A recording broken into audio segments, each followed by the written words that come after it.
We don't disturb them because we allow them to speak. So please allow us to speak, and they can again question. So, sir, do you allow to have a debate? If you allow, then we will debate. I'm ready to debate with you, sir. It doesn't mean that you'll take advantage of this call attention and express what you feel only. We have. When you talk about the mindset, we know what is the mindset. There is a difference between the mindset of a tribal and the mindset of those who have been upbringing outside the state, sir. So when you want to talk about mindset, let us talk about the mindset. What kind of mindset you are talking? So today, sir, they're questioning that we want to enjoy. So do they even realize that the number of people who will be benefited from this tourism festival, where lakhs of people will come from outside, the shops that are there, the restaurants that are there, the different guides, the different shops that will be affected. Who are these people? These are our people. The economy will get a boost like never before. This is the basics of tourism. I can't explain this to members, sir, who won't understand that. It's not about enjoyment. So we will all be working to ensure that the right platform is created. We want to make Cherry Blossom as one of the best possible festivals in the entire country, sir.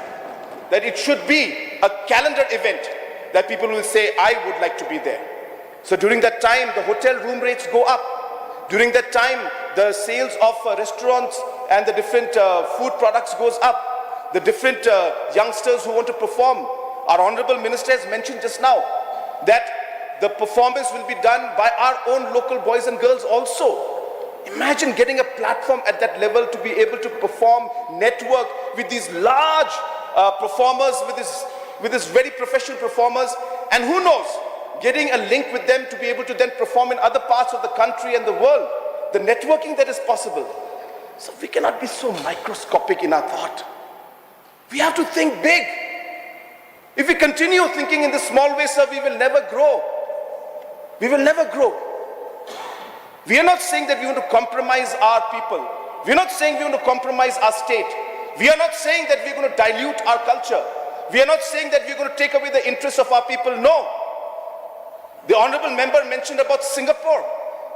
He mentioned one or two lines about what Singapore, but have you studied of how Singapore has grown?